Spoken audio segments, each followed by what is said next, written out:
الحمد لله الذي لا يبلغ مدحته القائلون ولا يحصي نعماءه العادون ولا يعطي حقه المجتهدون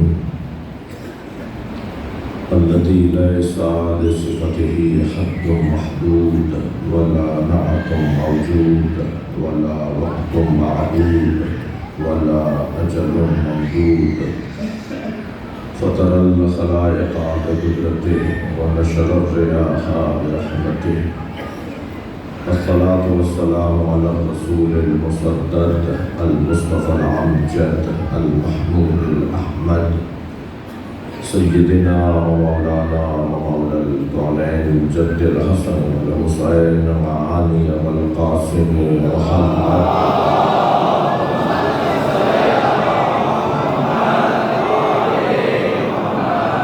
الطيبين الطاهرين المعصومين الذين قال الله إنما يريد الله ليذهب عنكم الرجس أهل البيت ويطهركم تطهيرا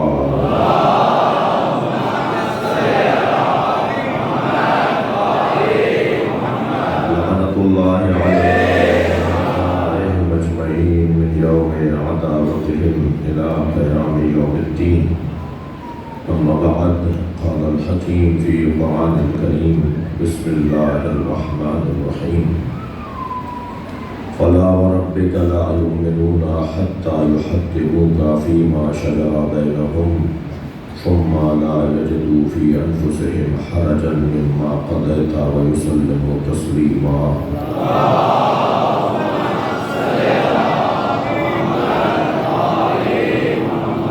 التماس سورہ فاتحہ 3 مرتبہ سورہ اخلاص دوار مشتاق علی میرانی غلام علی بخش میرانی صاحب کے ذریعے سے نام آیا ہے اور عبدالعزیز شیخ آپ کے ذہنوں میں جو عزیز و قادر مرحومین اور خاص طور پر جو نشر عباس کے اراکین کے مرحومین کے لیے جناب ڈاکٹر اقبال صاحب جناب ڈاکٹر مرحومین ڈاکٹر ندیم صاحب کی مرحومین علی اکثر رضوی مرحوم ڈاکٹر ریحان اعظمی مولانا محمد نقوی حاضرین مجلس مرحومین تازہ افتران برنتر صلوات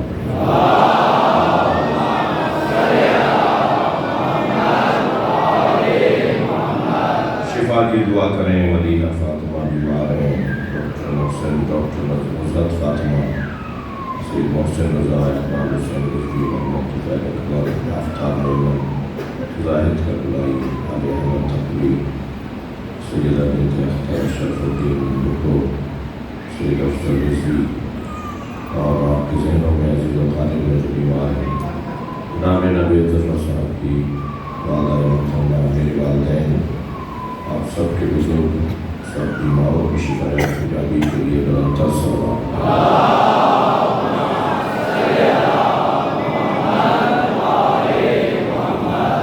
سورہ مبارکہ نساء آیت نمبر 65 ارشاد ہوا ہے اللہ اپنے کلام میں اپنے حبیب سے بات کر رہا ہے فلا وربک تمہارے رب کی قسم لا یؤمنون حتی یحکموک وہ مومن ہی نہیں ہے جو آپ کو اپنا حاکم نہ مانے. نبی کو حاکم ماننا ایمان کا لازمہ ہے. مومن وہ نہیں کہلائے گا جو نبی کو حاکم نہ مانے. فلا وربک لا یؤمنون حتی یحکموک فیما شجر بینہم اپنے مسائل اور اپنے اختلافات میں جو آپ کو حاکم نہیں مانتا وہ مومن نہیں ہے. ثم لا یجدوا فی انفسہم اور پھر اس کے دل میں بال برابر بھی حرجن شک شبہ تردد نہ آتا ہو مما قضیت اس بارے میں کہ جو فیصلہ آپ نے کیا ہے. وَيُسَلِّمُ تَسْلِيمًا، اور آپ کی بات کو ایسے تسلیم کرے جیسے تسلیم کرنے کا حق ہے۔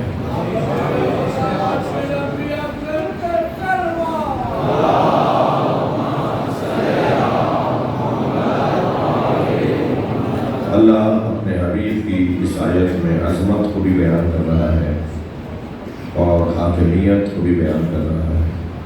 نبی کی حاکمیت جہاں عظمت مصطفیٰ ہے، وہاں ضرورت انسانیت ہے۔ انسان پر حاکم وہ بنے جو حاکمیت کا حق رکھتا ہے۔ ہر شخص کو اپنا حاکم نہ مانیے گا، بس یا اسے حاکم مانیے گا کہ جو اللہ کا بنایا ہوا ہو، یا اللہ کے بنائے ہوئوں کا نوکر ہو۔ صلوات پڑھے گا محمد آلہ۔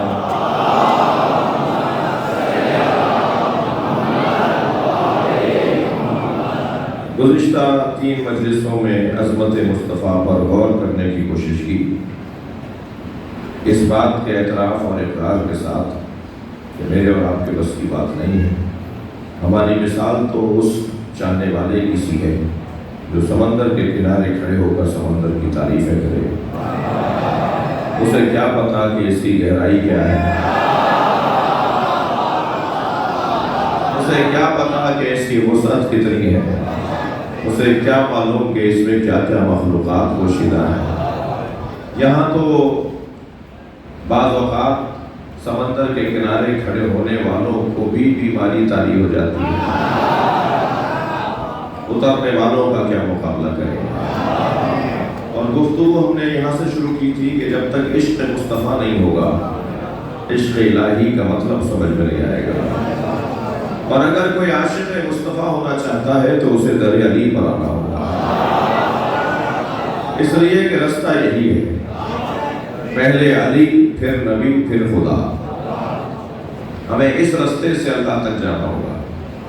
جو لوگ کوئی اور رستہ اپنا رہے ہیں، یا تو وہ لانگ رستہ ہے یا وہ لمبا بہت ہے، پھر بھی نامرادی رہیں گے۔ اگر مجھے کراچی سے لاہور جانا ہو تو میں اس رستے پہ چلوں کہ جو رستہ لاہور پہنچائے گا، بس ہر رستے پہ چلوں یہ سوچ کر کے لاہور پہنچ جاؤں گا۔ تو ایسے انسان کی 2 ہی کیفیتیں ہیں، یا تو اتفاق ہے کہ وہ لاہور پہنچ جائے،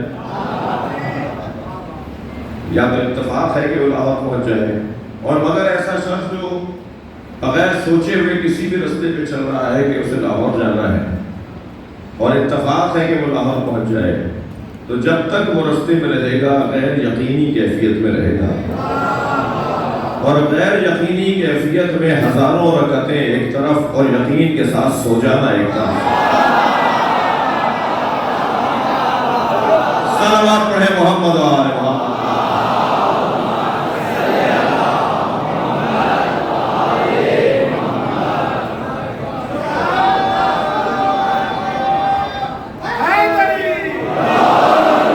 یا تو وہ اتفاقاً پہنچ جائے گا اور ایک ایسے بغیر سوچے ہوئے رستے پہ چل رہا ہے، یا بہرحال وہ دور ہوتا چلا جائے گا، اور بلکہ جتنی کوشش کرے گا اتنا دور ہوگا، جتنا وقت لگائے گا اتنا دور ہوگا۔ تو بہت سارے لوگوں کی عبادتیں تو بہت بھرپور ہیں، مگر ان کی حالت ان 2 لوگوں سے باہر نہیں ہے، کیا وہ غیر یقینی عبادت میں ہے، یا عبادتوں کے ذریعے بھی وہ ہدف سے دور ہوتے جا رہے ہیں۔ لیکن یقین جانیے کہ اگر کراچی سے لاہور جانے کے رستے کے اوپر چاہے میں سست رفتاری سے ہی چل رہا ہوں، مگر ہر قدم ہے اس جانب کے جہاں منزل ہے، اور رستے کے سنگ میل مجھے رہنمائی کرتے رہیں گے کہ تمہارا سفر کم ہوتا جا رہا ہے۔ البتہ ہمارے درمیان بھی کچھ ایسے لوگ ہیں جو سنگ میلوں کو منزل سمجھ لیتے ہیں، یہ جو روڈ کے اوپر بورڈ لگے ہوئے، پہلے پتھر لگا ہوا ہوتا تھا، سنگ کہتے ہیں پتھر کو، اس میں میل لکھا ہوا ہوتا تھا کہ کتنا میل رہ گیا ہے، اب کلومیٹر لکھا ہوا ہوتا ہے، مگر اب بھی وہی سنگ میل ہی کہلائے گا۔ سنگ میل ہدف سے قریب ضرور کرتا ہے مگر منزل نہیں ہے۔ توجہ ہوگا، سنگ میل توجہ مولائیوں کا مجمع ہے، کچھ صوفی حضرات بھی آئے ہوئے ہیں، رزدن صوفی مسلک لوگوں کو یاد کرتے ہوئے جملہ کہنا چاہ رہا ہوں۔ راستے کے سنگ میل ہمیں ہدف سے قریب ضرور کرتے ہیں مگر وہ ہماری منزل نہیں ہے، وہ ہمارا ہدف نہیں ہے، وہاں ٹھہرنا نہیں ہے، وہاں رک کر اپنا وقت مزید نہیں گزارنا، بہت ہو تو اس کی زیارت کرنی ہے بس۔ سنگ میل کی صرف زیارت کرنی ہے، اسے دیکھنا ہے، اسے پیار بھی کرنا ہے، وہ اچھا بھی لگے گا، اسے قربت بھی بڑھانی ہے، اس کو گرانے والوں سے نفرت بھی ہونی چاہیے،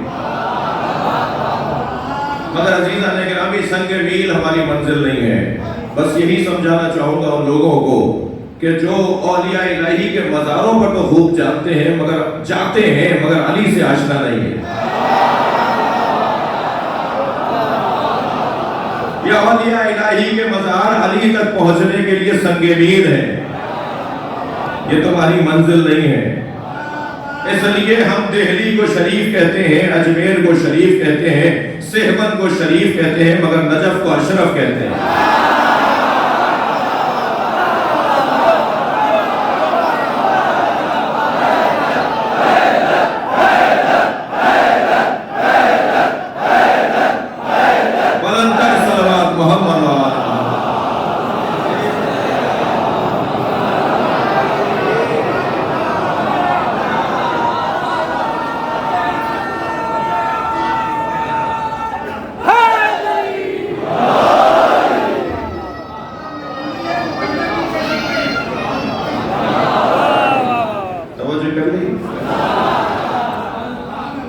عزیزان گرامی یہ بڑی شخصیتیں ہیں، بڑا نام ہے، بڑا مقام ہے، بڑا قرب ہے، مگر ان کے ہاں اور علی کے ہاں فرق ہی ہے کہ جہاں عصمت کا پہرا ہو اسے علی کہا جاتا ہے۔ صلوات پڑھیں محمد و آل محمد۔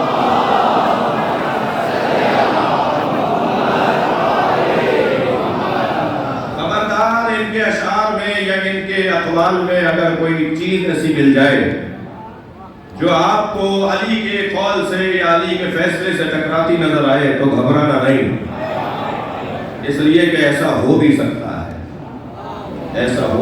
ہے، مگر ہمارے پیش نظر تو وہ قول نہیں ہے جو علی کے قول سے ٹکرا رہا ہو، ہمارے پیش نظر تو وہ قول ہے جو علی سے مل رہا، جو علی کی حیثیت اور شخصیت سے قریب کر رہا ہو، لیکن ان کا ایسا ہو جانا ممکن ہے۔ اسی لیے ہمارے ہاں توجہ، ہمارے ہاں یعنی اس دروازے پر آنے والوں کے لیے پیغام دے رہا ہوں،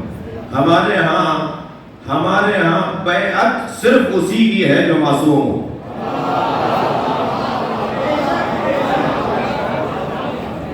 ایک بڑی تعداد میرے لیے خوش قسمتی ہے، میری عزت میں اضافہ ہے دو باتوں کی وجہ سے۔ ایک تو مجھے جوان بہت زیادہ سن رہا ہے، میرے جو بچے جوان بیٹھے ہوئے مجلس میں، یہ میرے عزیز میری جان، یہ بہت زیادہ پیار کر رہے ہیں اور بات مان بھی رہے ہیں۔ ہر شہر میں ایک تو ہوم ورک بھی دے کر آ رہا ہوں، حیدرآباد کے جوانوں کو ہوم ورک دے دوں، یوں تو مجھے ہر مجلس میں دینا چاہیے تھا، مگر ایک ہوم ورک آج دے دیتا ہوں۔ آپ کے علاقے میں اگر کوئی سنی، دیوبندی، بریلوی، سلفی عالم دین رہتا ہے، 4 6 5 شیعہ جوان آپس میں طے کر کے اس کے دروازے پہ جائیں، ایک مٹھائی کا ڈبہ بھی لے جائیں، ایک اجرک کا تحفہ بھی لے جائیں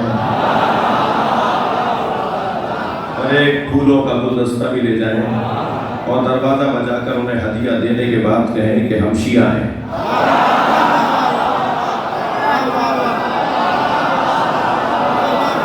میں آپ کو ممبر اہل بیت پر شبیہ ممبر اہل بیت پر بیٹھ کر بشارت دے رہا ہوں، اگر ہر شہر میں ہمارے شیعہ بچوں نے 1 سال تک یہ مشق کر لی تو آپ دیکھیے گا کہ تشیع کا رنگ کیا بنے گا۔ عزیزان گرامی، ناراض نہ ہوئیے گا، جملہ میں اپنے لیے کہہ رہا ہوں، اس لیے کہ آپ میرے ہیں۔ ناراض نہ ہوئیے گا، ایک جملہ کہہ رہا ہوں، ابھی تو شیعہ بہت زیادہ باکردار نہیں ہے، تب ان کی طبیعتیں خراب ہیں۔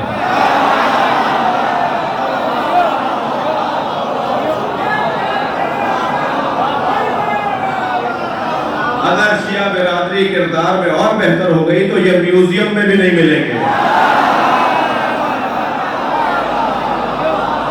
میری مراد تکفیری ہے، میری مراد سنی بھائی نہیں ہے، سنی تو ہماری جان ہے، میری مراد تکفیری ہے، شدت پسند ہے، جو نہ سنی ہے نہ شیعہ ہے۔ یہ کہہ رہا تھا کہ میں سنیوں کو اتنا بیدار کروں گا کہ شیعوں سے یہ ہاتھ نہیں ملائیں گے۔ ٹھنڈے کمرے میں بیٹھ کر خلیفتہ بلا فضل پہ تبصرے کرنے والے، انہیں کوئی جا کے خبر پہنچا دے تمہارے بولنے کے بعد خود میری مجلس میں 50 سے زیادہ سنی شیعہ ہو چکا ہے۔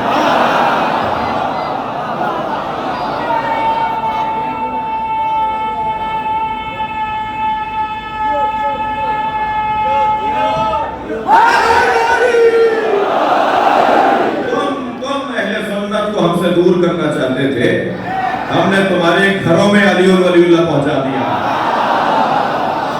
لبیک یا حسین، لبیک یا حسین، لبیک یا حسین، لبیک یا حسین، لبیک یا حسین، لبیک یا حسین، صلوات محمد و آلہ۔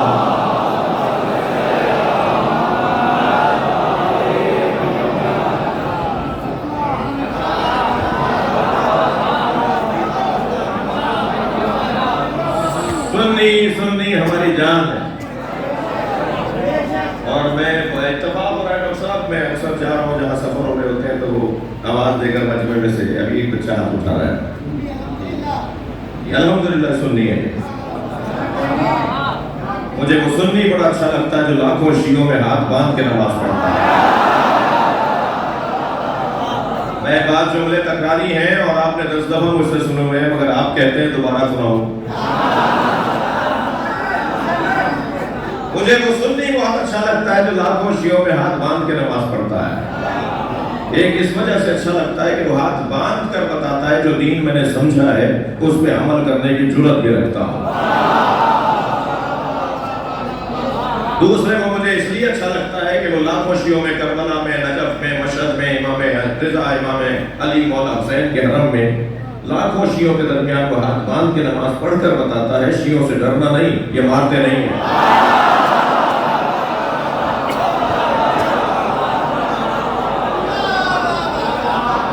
اگر سنی بچے مجھ سے پیار کر رہے ہیں تو انہیں بھی ہوم ورک دے دوں؟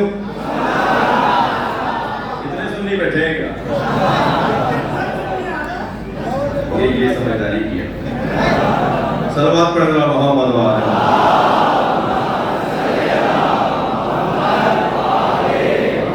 شیعہ بچوں کو میں نے ایک ہوم ورک دیا ہے کہ سنی علماء کا احترام کرو، گلدستہ بھی لے جاؤ، اجرک بھی لے جاؤ، مٹھائی کا ڈبہ بھی لے جاؤ، اگر واپس کریں تو ناراض نہ ہونا، دوبارہ لے کے آنا، اگر دوسری دفعہ واپس کر دیں پھر بھی ناراض نہ ہونا۔ یہ 1% کی بات امکانی صورت میں کہہ رہا ہوں، ممکن ایسا بھی ہو تو پھر بھی ناراض نہیں ہونا، تیسری دفعہ پھر لے کے آنا۔ یہ گوشت کا دل ہے، پتھر کا تھوڑی ہے، یہ بالآخر نرم پڑے گا، یہ محبتیں لے گا۔ انسان اللہ نے انس سے بنایا ہے، انسان کو انس سے خلق کیا گیا ہے۔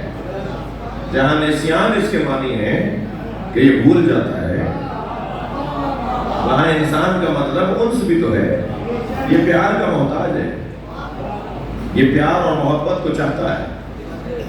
ایک ہوم ورک دے دیا شیعہ بچوں کو، سنی بچے اگر مجلس میں ہیں وہ لے لیں اور جو بعد میں سنے وہ لے لیں۔ سنی بچوں کو ایک ہوم ورک دے رہا ہوں کہ محبت کرو، ہماری دعوت قبول کرو، شیعہ مسجدوں میں آ کے نماز پڑھو۔